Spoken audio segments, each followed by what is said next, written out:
अस्सलाम वालेकुम व्यूअर्स, उम्मीद है आप सब लोग खैरियत से होंगे। आज की वीडियो जो है वो हमारी रिलेटेड है टू बैंकिंग फ्रॉड और किस तरह बैंक वाले से जो आपको पैसे निकल जाते हैं, इजी पैसा, जैज़ कैश, इन चीज़ों से आप ऐप से आपके अकाउंट से पैसे निकल जाते हैं। उसमें आपके सामने एक स्क्रीन शॉट आ रही होगी, पिक्चर आ रही होगी। ये एक मोबाइल ऐप है। This is just an example, एक एग्जांपल है कि ये ऐप यूज़ कैसे करते हैं।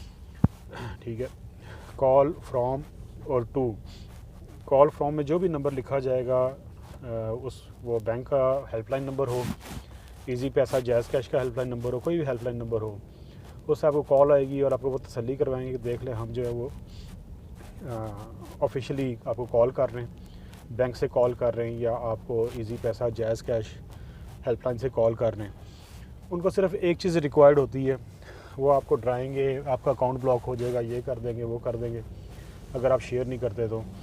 और होता भी है, फॉर द टाइम बिंग ये ब्लॉक भी कर देते हैं, लेकिन आप हेल्पलाइन पे कॉल करके दोबारा रीएक्टिव करवा सकते हैं। इनका एक्सेस जो है वो बहुत ज़्यादा होता है इन लोगों के पास, इनके पास इंफॉर्मेशन बहुत ज़्यादा होती है आपकी, जिससे मोस्टली जो लोग हैं वो ये कन्विंस हो जाते हैं कि ये ओरिजिनल कॉल है और ये फेक कॉल नहीं है। उसमें क्या होता है कि वो आपसे कहता है कि जी आपके पास एक 6 डिजिट कोड आ रहा है, वो आप हमें बताएं। वो जैसे ही आप बताते हैं तो साथ ही वो OTP नंबर होता है और वो कोड जो वो आपका कॉन्फिडेंशियल होता है, एक ऐसी चीज़ है जो आपके अकाउंट को एक्सेस कर सकते हैं, जिससे वो ये आपसे लेते हैं और उसी टाइम ही ट्रांजैक्शन शुरू कर देते हैं।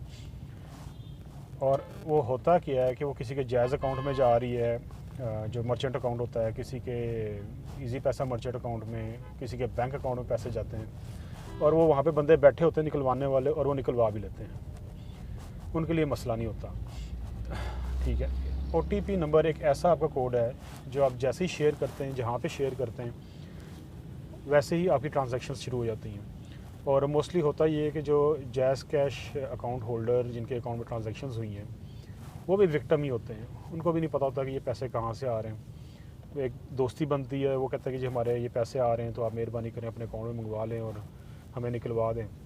उस बंदे को भी नहीं पता होता, वो चुप करके जाता है, चेक लेता है, कैश करवाता है और हैंड ओवर कर देता है अमाउंट, और आपकी अमाउंट जो है वो निकल जाती है।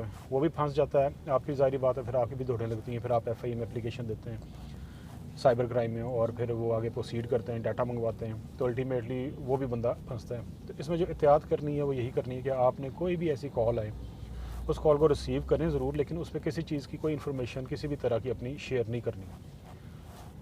और इसमें सिर्फ ये नहीं है, इसमें आगे फर्दर आगे चीज़ें भी चली गई हुई हैं फ्रॉड में, कि आपको ईमेल आती है, आपको लालच देते हैं कि जनाब हमारे इतने $1 मिलियन हमारे पास पड़े हुए हैं और हम ट्रांजैक्शन करना चाह रहे हैं पाकिस्तान में, कि हम उसे अपने मुल्क में नहीं लेके जा सकते।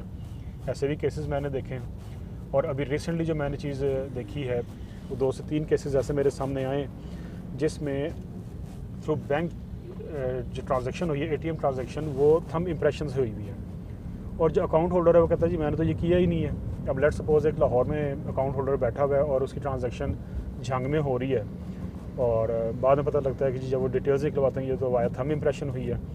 तो एक ये भी एक नए तरीके का फ्रॉड निकल पड़ा है। बेसिकली ये पूरा गैंग होता है। ये वर्किंग कैसे करता है, लेट्स सपोज यूनिवर्सिटीज़ में आप वहाँ पे अपना अटेंडेंस लगाते हैं, आपका थंब इम्प्रेशन यूज़ होता है, और बैंक वाले आपका थंब इम्प्रेशन ऑन कर देते हैं। कई बैंक्स ऑटोमेटिकली ऑन कर देते हैं, कई रिक्वेस्ट पे ऑन करते हैं कि वाया थंब इम्प्रेशन जो है ना वो आपकी ट्रांजैक्शन हो।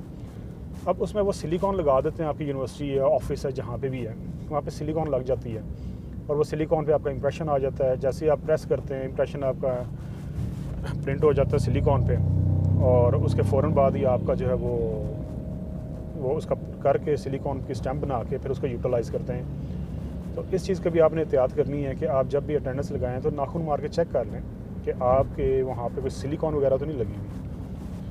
ये बहुत ज़्यादा ज़रूरी चीज़ें जो नोट करने वाली हैं। इसीलिए इसी की वजह से जो ये आजकल चल रहा फ्रॉड चल रहा है, ये बहुत पीक पे चला गया हुआ है।